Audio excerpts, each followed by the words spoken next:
आप तैयार हैं वर्ड को सुनने के लिए? मैंने अपनी पर्सनल लाइफ में ये नोटिस किया है, जब भी आप छुटकारे की प्रेयर करते हैं कि परमेश्वर मुझे इस लेवल से छुटकारा चाहिए, मुझे इस चीज से छुटकारा चाहिए, मुझे फाइनेंशियल ट्रबल से छुटकारा चाहिए, मुझे कर्जे से छुटकारा चाहिए, मुझे इस बीमारी से छुटकारा चाहिए, जब भी आप प्रेयर्स करते हैं हमेशा इस बात को आपको दिमाग में रखना है। बाइबल कहती है इजरायली लोग जब प्रार्थना करते थे कि परमेश्वर हमें छुड़ा, जब राजा ने उन्हें दुखी करना शुरू किया तो बाइबल कहती परमेश्वर ने मूसा को अपने वचन देके भेजा। जब भी आप लोग प्रेयर करते हैं हमेशा याद रखना, हमेशा आपको वचन के रूप में उसका आंसर मिलेगा। आप बोलेंगे ये इतना आसान है? हाँ, ये इतना ही आसान है।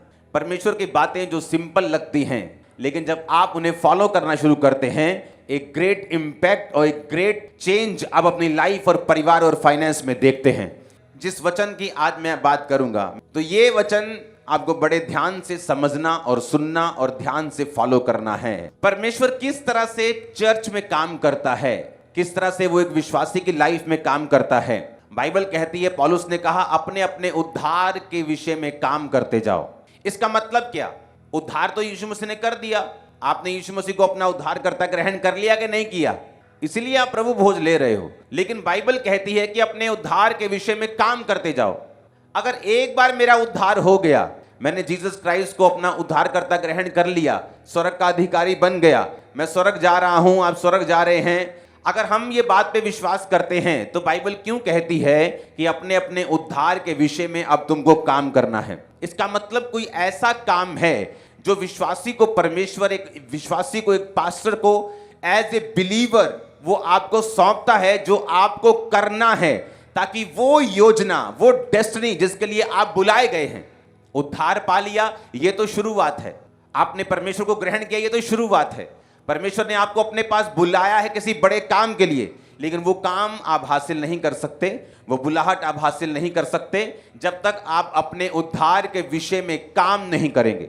अब काम आपको कैसे करना है, ये 6 हफ्तों में, 7 हफ्तों में इसी विषय में हम बात करेंगे कि आपको अपने उद्धार के विषय में काम कैसे करना है और क्या करना है। एक चेले 3, पतरस, याकूब और यूहन्ना, दूसरे चेलों से ज्यादा आशीषित, ज्यादा अनॉइंटेड, ज्यादा असरदार, ज्यादा रिजल्ट पौलुस के पास जो कलीसियाएं थी, बाइबल कहती है किसी ने भी इतनी कलीसियाएं स्थापित नहीं की थी, इतना सुसमाचार नहीं सुनाया था जो पौलुस ने सुनाया था। कारण ये नहीं था कि पौलुस परमेश्वर से कुछ स्पेशल ग्रेस लेके आया था। बाइबल कहती है आप जब विश्वासी बनते हैं, मैं जब विश्वासी बना, हर एक विश्वासी को मेजर ऑफ फेथ, एक विश्वास का मापदंड, एक विश्वास का माप, यानी कि हम सब के लिए जब हम मसीह में आए तो एक एक कटोरा हमें विश्वास का दिया जाता है। किसी को कम नहीं दिया जाता, किसी को ज्यादा नहीं दिया जाता।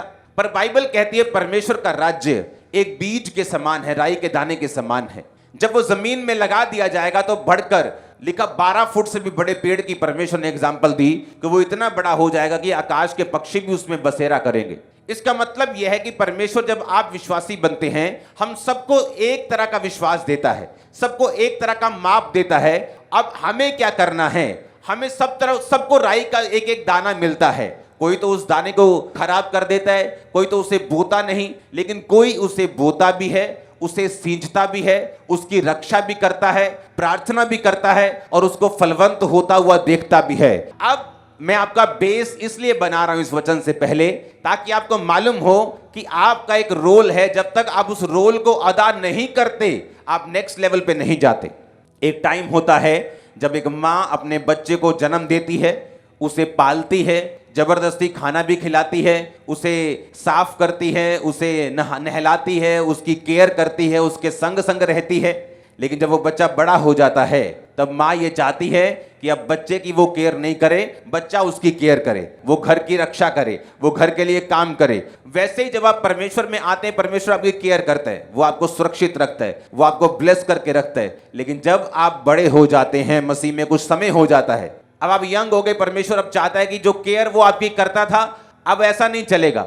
आपको विश्वास के साथ चलना होगा, काम करके चलना होगा, अपने उद्धार के विषय में खुद काम करना होगा और स्टेप आगे बढ़ाने होंगे, ताकि जिस काम के लिए प्रभु ने आपको बुलाया वो काम आपकी जिंदगी में पूरा हो सके। अब बात यह है कि क्यों एक चेला ज्यादा अनॉइंटेड और दूसरा चेला कम? कारण परमेश्वर नहीं है, कारण वो व्यक्ति है जो परमेश्वर के साथ चल रहा है। किस तरह का व्यक्ति? यीशु मसीह ने कहा जब बीज बोया जाएगा, कई बीज तो शैतान उठा के लेके जाएगा, कोई बीज झाड़ियों के बीच में गिरेगा, थोड़ा सा फूलेगा लेकिन फिर दब जाएगा, कोई पत्थर के गहरी मिट्टी ना जहां होगी वहां बीज जाएगा और जब सूर्य निकलेगा वो बीज सूख जाएगा। कोई अच्छी भूमि पर गिरेगा, 30 गुना 60 गुना और 100 गुना फल लेके आएगा। अच्छी भूमि पर गिरने के बाद भी वो बीज सब एक जैसा फल नहीं लेके आ रहे, कोई 30 गुना लेके आ रहा है, कोई 60 गुना लेके आ रहा है, कोई 100 गुना लेके आ रहा है। ये मुझ पे आप पे निर्भर करता है कि हम परमेश्वर के वचन को कितना सीरियसली लेते हैं और अपनी जिंदगी में कैसा फल हम चाहते हैं। अब मैं वचन को शुरू करता हूं, प्रेरितों के काम 1 उसकी 20 से 22 आयत। ये उस समय की बात है जब यहूदा इस्करियोती ने यीशु मसीह को पकड़वा दिया चांदी के 30 सिक्कों में। उसे पता क्या लगता था? जो ज्यादा चालाक होते हैं कई बार मारे जाते हैं। उसे लगता था कि यीशु मसीह का कोई कसूर ये साबित नहीं कर पाएंगे। यीशु मसीह के पास पावर है लंगड़ों को चलाने की। मैंने खुद देखा यीशु मसीह के पास पावर है अंधों को दिखाने की। जब यीशु मसीह को पकड़ने के लिए आएंगे ये अंधे हो जाएंगे तो मुझे पैसा मिल जाएगा। वो लालची था, तो उसने सोचा कि यीशु मसीह का पता ही देना है कि वो वहां बैठा है, इसमें क्या प्रॉब्लम है? वो जीवित परमेश्वर अपने आप को खुद बचा लेगा, मेरा फायदा हो जाएगा। लेकिन उसे मालूम नहीं था कि वो एक शैतानी प्लान का हिस्सा बन रहा है, क्योंकि जीसस क्राइस्ट ने कहा था भला होता कि वो मनुष्य पैदा ही ना होता, क्योंकि जिसने मुझे पकड़वाया है उसका पाप बड़ा है। और जब वो पकड़वाया गया तो जब उसने देखा कि यीशु मसीह ने अपने आप को छुड़ाया नहीं, क्योंकि उसे मालूम नहीं था कि ये परमेश्वर का प्लान है कि वो 3 दिन अपने आप को नहीं छुड़वाएगा, मारा जाएगा, गाड़ा जाएगा, तीसरे दिन मुर्दों में से जी उठेगा। उसे ये मालूम नहीं था। जब यीशु मसीह पकड़वाए गए उसने जाकर अपने आप को फांसी दी और वो मर गया। जब यहूदा इस्करियोती मर गया तो चेले 12 के 11 रह गए। तो उन्होंने सोचा जो परमेश्वर ने इस्टेब्लिश किया है उसको हम तोड़ेंगे नहीं। अगर चेले 12 चुने थे तो हम उसे 12 ही रखेंगे। तो ऐसा करते हैं, हम एक चेला चुनते हैं, क्योंकि भजन संहिता में जो प्रोफेटिक वर्ड हुआ था यहूदा इस्करियोती के लिए कि उसका पेट फट जाए, उसकी आंतड़ियां निकल जाए, और वैसे ही वो मरा। जब वो गिरा फांसी से तो उसका पेट फटा, आंतड़ियां निकल गई, उसका पद कोई दूसरा ले ले। तो ये प्रोफेटिक वर्ड था कि जो व्यक्ति यीशु मसीह को पकड़वाएगा उसका पद, उसका स्थान कोई दूसरा लेगा। तो पतरस ने कहा कि अब ऐसा करो, एक चेला चुनते हैं और वो चेला जो होगा हमारे साथ परमेश्वर के जी उठने का गवाह होगा। पर उस चेले की काबिलियत क्या होनी चाहिए? उसने कहा जितने लोग, जब जीसस क्राइस्ट का बैप्टिज्म हुआ तब से लेके जब जीसस क्राइस्ट पहाड़ में से उठाए गए, वो 500 लोग वहां थे, तब तक जो लोग हमारे साथ बराबर रहे हैं, सताव में, विरोध में, दुखों में, सुखों में, बीमारी में, चंगाई में, जो लोग हमारे साथ रहे हैं, लोगों ने बिना ठोकर के माना, उसमें से एक चेला मुझे चाहिए जो इसकी जगह ले सके, यहूदा इस्करियोती की। अब बाइबल कहती है वो लोग सामने आए जो लोग शुरू से लेके एंड तक उनके साथ रहे थे। तो बाइबल कहती है एक चेला उनमें से चुन लिया गया, मत्तियाह को चुन लिया गया और बाकियों को छोड़ दिया गया। मैं आपको बताना चाहता हूं परमेश्वर कैसे काम करता है। जब जीसस क्राइस्ट रात को प्रार्थना करने के लिए पहाड़ पे गए और फुल नाइट प्रेयर की, जब फुल नाइट में वापस आए तो चेले सब मिले। वो 12 चेले नहीं थे, बहुत से चेले थे, बहुत सी भीड़ थी परमेश्वर की जो साथ रहती थी। बाइबल कहती है परमेश्वर ने अपने चेलों को बुलाकर उनमें से 12 चुने। कौन से चेले? जो हर टाइम परमेश्वर के साथ रहते थे। वो सारे परमेश्वर ने नहीं चुने, उनमें से भी 12 जो थे वो परमेश्वर ने चुने। वो 12 जब परमेश्वर ने चुने तो बाइबल कहती है उन 12 को परमेश्वर ने अधिकार दिया कि वो दुष्ट आत्माओं को निकाले, वो बीमारियों को दूर करे। जहां जहां जीसस क्राइस्ट खुद जाने को थे वहां उनको परमेश्वर भेजते थे और वो जाकर दो जाकर परमेश्वर के नाम का प्रचार करते थे, लोगों को चंगा करते थे और लोगों को सुसमाचार सुनाते थे। एक क्रिश्चियन व्यक्ति अगर अपनी लाइफ में डिलीवरेंस को चाहता है, अगर वो चाहता है मेरा छुटकारा हो, मेरी अगर मिनिस्ट्री है तो वो एक नेक्स्ट लेवल पे जाए। आप जानते पास्टर्स लोग दुखी क्यों रहते हैं? उनका कारण है जब आपकी चर्च ग्रोथ करना बंद कर देती है। पास्टर्स दुखी रहते क्यों? क्योंकि उन्होंने ग्रोथ करना बंद कर दिया, उन्होंने ग्रो करना बंद कर दिया। अब वही लोग हैं 50, वही 100, वही 200। अब किसी की लाइफ में तो टेस्टिमनी 5 साल में बननी है, वो हर महीने हर हफ्ते पास्टर को आके तंग कर रहा है मेरे लिए प्रेयर करो, और पास्टर को करनी पड़ रही क्योंकि वो 200 लोगों में ही है। तो इसीलिए उसका फेथ और उसकी लाइफ जो है वो इफेक्टेड रहती है और वो परमेश्वर में बढ़ नहीं पाता। अब बहुत सी ऐसी चीजें हैं, बहुत से ऐसा छुटकारा है जो आपका फाइनेंस का है, आपको नहीं मालूम परमेश्वर आपको इस दुकान से अगली दुकान में लेके जाना चाहता है, वो आपके बिजनेस को चेंज करना चाहता है, वो आपके फाइनेंस को ब्लेस करना चाहता है। लेकिन ये सारी चीजें आपको तभी मालूम हो सकती हैं अगर आप स्पिरिचुअल हैं और आप छुटकारे के वचन को जानते हैं, जो अब मैं आपको बताने जा रहा हूं। अब आपको ये बात मालूम होनी चाहिए कि छुटकारा हर एक व्यक्ति को चाहिए। एक मां को चाहिए जब उसका बेटा नशा करता है, उसकी बेटी जब व्यभिचार में जाती है, जब इसका एक पास्टर की कलीसिया बढ़ती नहीं, जब एक फाइनेंस बढ़ता नहीं, जब कर्जे के नीचे होते हैं, जब पढ़ाई में अच्छे नंबर नहीं आते, आपको मालूम नहीं क्या करना है। हर एक व्यक्ति जो इस धरती के ऊपर है उसको छुटकारा चाहिए, चाहे वो किसी भी लेवल पे क्यों ना चला जाए, उसको अगले लेवल पे जाने के लिए छुटकारा चाहिए। अब छुटकारा होगा कैसे? अब बाइबल कहती है कि जब लोगों में से प्रेरित चुने गए, तो जब जीसस क्राइस्ट ने चुने तो उन्हीं लोगों में से चुना जो जीसस क्राइस्ट के हमेशा साथ रहते थे।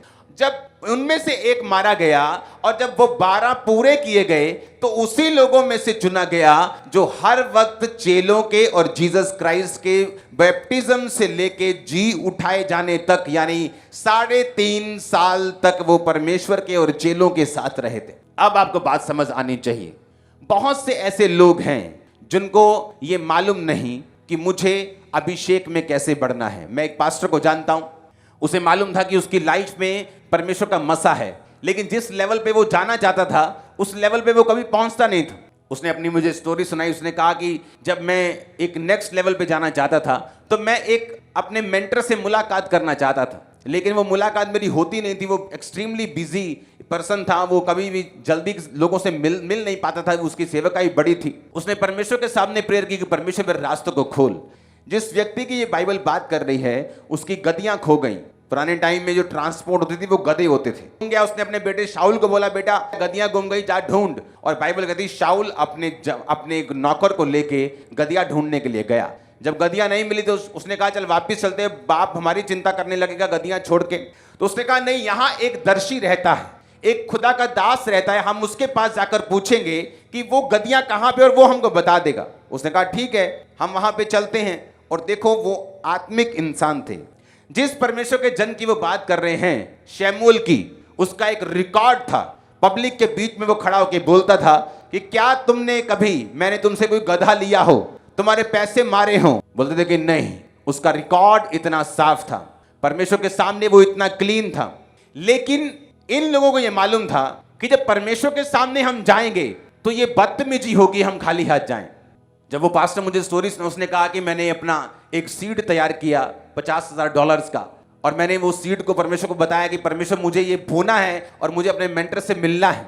कोई भी मेंटर जो आत्मिक है, जो स्पिरिचुअल है और रियल परमेश्वर में बड़ा हुआ है, उसे पैसे से कोई प्यार नहीं। लेकिन जो पैसा है वो ये शो करता है कि वो व्यक्ति सीरियस है जो आपकी मेंटरशिप के नीचे आना चाहता है। अब हुआ क्या, जब वो उस व्यक्ति से मिला, उसका सीड उसने लिया, उससे बात की, उसकी जिंदगी के बारे में, वो सारा सिस्टम बदलना शुरू हुआ, चेंज होना शुरू हुआ, ग्रोथ होनी शुरू हुई। आज वो कहीं का कहीं पहुंच गया। वो सब टीवी पे आते हैं, मैं उनका नाम नहीं लेना चाहता, लेकिन ये पॉसिबल कैसे है? कोई भी जेन्युइन मैन ऑफ गॉड पैसे से प्यार नहीं करता। अगर आप बाइबल में देखें, यहोवा पिता ने कहा तुम अगर कोई गलती करो तो पाप बलि लेके आना। पाप बलि क्या थी? भेड़, बकरी। उसने ये नहीं कहा जब गलती करो तो मुंह से माफी मांग लेना। अगर कोई दोष करना तो दोष बलि लेके आना। मुझसे मिलना है, भेंट लेके आना, होम बलि लेके आना। हर टाइम परमेश्वर कहता था कि जब भी तुमने कुछ करना है, शब्दों से नहीं, वो कर्मों से होना चाहिए।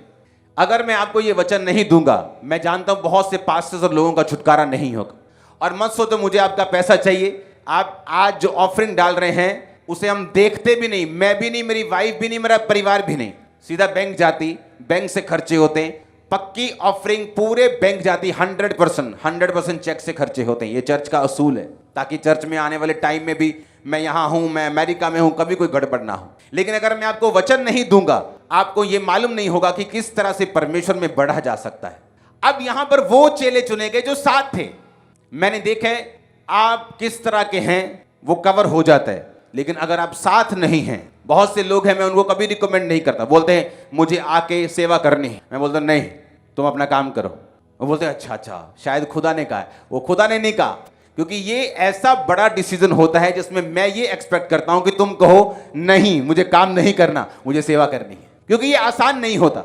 जब आप सेवा करने के लिए जाते हैं या अपनी लाइफ समर्पित करते हैं तो बहुत से चैलेंजेस होते हैं। तो वो ट्रबल्स में कोई ये नहीं चाहता कि आपके वर्ड्स को, कि आपने कहा था, कोई ये रिस्क लेना नहीं चाहता। अगर तुमको सेवा करनी है तो मैं अपनी गारंटी पर, अपने चैलेंज पर, अपने रिस्क के ऊपर आना है और सेवा करनी है।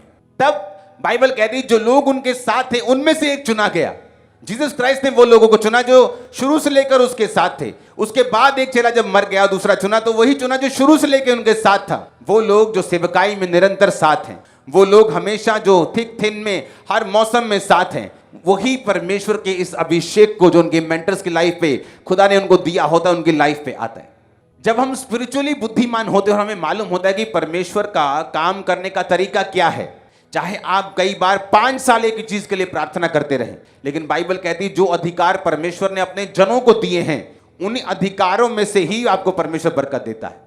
आप 5 साल प्रार्थना करते, परमेश्वर मेरी चर्च को बढ़ा, मेरी चर्च को बढ़ा, लेकिन वो नहीं बढ़ती। लेकिन जब आप एक जीवित चर्च में एक मेंटर के साथ चले जाते हैं, वही चर्च आपकी 1 साल में बढ़ जाती है। और आपने प्रेयर भी नहीं किया इतनी कि मेरी चर्च को बढ़ा, आपको जस्ट फॉलो करना है, क्योंकि जो कुछ आपके मेंटर की लाइफ में, वो आपकी लाइफ में आएगा ही आएगा। ये पॉसिबल ही नहीं कि वो ना आए, अगर आप रियल फॉलोअर्स हैं तो। लेकिन ये ऐसे वेज हैं, ऐसे तरीके हैं कि आप अपने मेंटर्स की लाइफ में घुस सकते हैं, उसकी अनॉइंटिंग को टच कर सकते हैं। कोई व्यक्ति अधीन रहकर, कोई व्यक्ति अपनी लाइफ को समर्पित करके, कोई व्यक्ति बो के, कोई व्यक्ति काम करके, जबरदस्त रीति के साथ रास्तों को खोल के इस अनॉइंटिंग को कवर करता है, अनॉइंटिंग को टच करता है, अपने जीवन में उसी ग्रेस को कैरी करता है जो उसके खुदावंद के दास की जिंदगी के ऊपर है। अगर मैं यहां पे हूं, खुदावंद ने मुझे यहां बड़ी चर्च दी है, मैं अपने मेंटर के पास 24 घंटे नहीं रह सकता, तो मेरा काम क्या है? रास्तों को साफ करना। मेरा काम क्या है? बोना। मेरा काम क्या है? प्रेयर करना। मेरा काम क्या है? रेगुलर विजिट करना। कुछ बदलने जा रहा है बड़ा आपकी लाइफ। मैंने कहा आप सेम नहीं रहेंगे यीशु के नाम। इसीलिए आप कुछ क्रिश्चियन लोगों की लाइफ देखते हैं, चर्च में जाने के बावजूद भी उनकी लाइफ उस तरह की ग्रोथ नहीं करती जिस तरह की ग्रोथ होनी चाहिए, क्योंकि ये आपके हाथ में है, ये परमेश्वर के हाथ में नहीं, ये आपके हाथ में है। लोगों को मालूम नहीं पास्टर्स की और मेंटर्स की वैल्यू उनकी लाइफ में क्या है, क्योंकि उनको लगता है कि पास्टर का मतलब जो वचन सुनाता है। नो, ये उसका मतलब नहीं, वो कहीं अधिक वैल्यू रखते हैं। इसलिए पौलुस ने पता क्या कहा? कहता है जो कोई वचन सिखाता है और जो कोई वचन सीखता है वो हर एक अच्छी वस्तु में सिखाने वाले को भागी करे। इतना सख्त है वचन को, लेकिन ये कोई प्रचार नहीं करता इस चीज का, ताकि कलीसिया उसे दूसरी साइड ना ले जाए। क्योंकि परमेश्वर ने जो पावर्स, जो अधिकार, जो एक रियल मैन ऑफ गॉड को जो मेंटरशिप में भी है, आप नहीं जानते आपकी लाइफ में क्या हो सकता है, किस ग्रेस को आप कैरी कर सकते हैं और कहां जा सकते हैं। और अगर हमें नेक्स्ट लेवल पे जाना है, हमें ग्रोथ देखनी है, तो हमें यह बात समझनी होगी, कंसिस्टेंट रहना, खुदा के घर में रहना, हर टाइम परमेश्वर के साथ लगे रहना, जुड़े रहना, जीवित चर्च का हिस्सा बनना, यह इंपॉर्टेंट है। जहां टेस्टिमनीज होती हो, प्रेयर्स होती हो, वचन होता हो, जहां परमेश्वर के सारे बाइबल बिब्लिकल पहलू पूरे होते हो। एक जीवित चर्च चाहे आपके घर के 400 किलोमीटर दूर क्यों ना हो, आपको वहीं जाना चाहिए, क्योंकि जीवित चर्च की वैल्यू है। मैंने देखा है लोग हजारों किलोमीटर प्लेन से जाते थे और उन्होंने ऐसी ग्रोथ हासिल की जो शायद वहां बैठे हुए लोग भी नहीं पा सके। उन्हें लगता था कि हम पास में ही हैं, कोई बात नहीं, घर से 12 बजे भी निकल जाएंगे। लेकिन जो दूर से आता था वो एक दिन पहले उधर पहुंचता था तो चर्च में सबसे पहले एंटर करता था। आपको ये बात समझनी, सुननी, मनन करनी, एक जीवित चर्च में हिस्सा बनना, काम करना, सिर्फ चर्च अटेंड करना नहीं, हर काम में हिस्सा डालना आपकी ग्रोथ का कारण होगा। आमीन। ऊंचा ये बरकत आपकी है।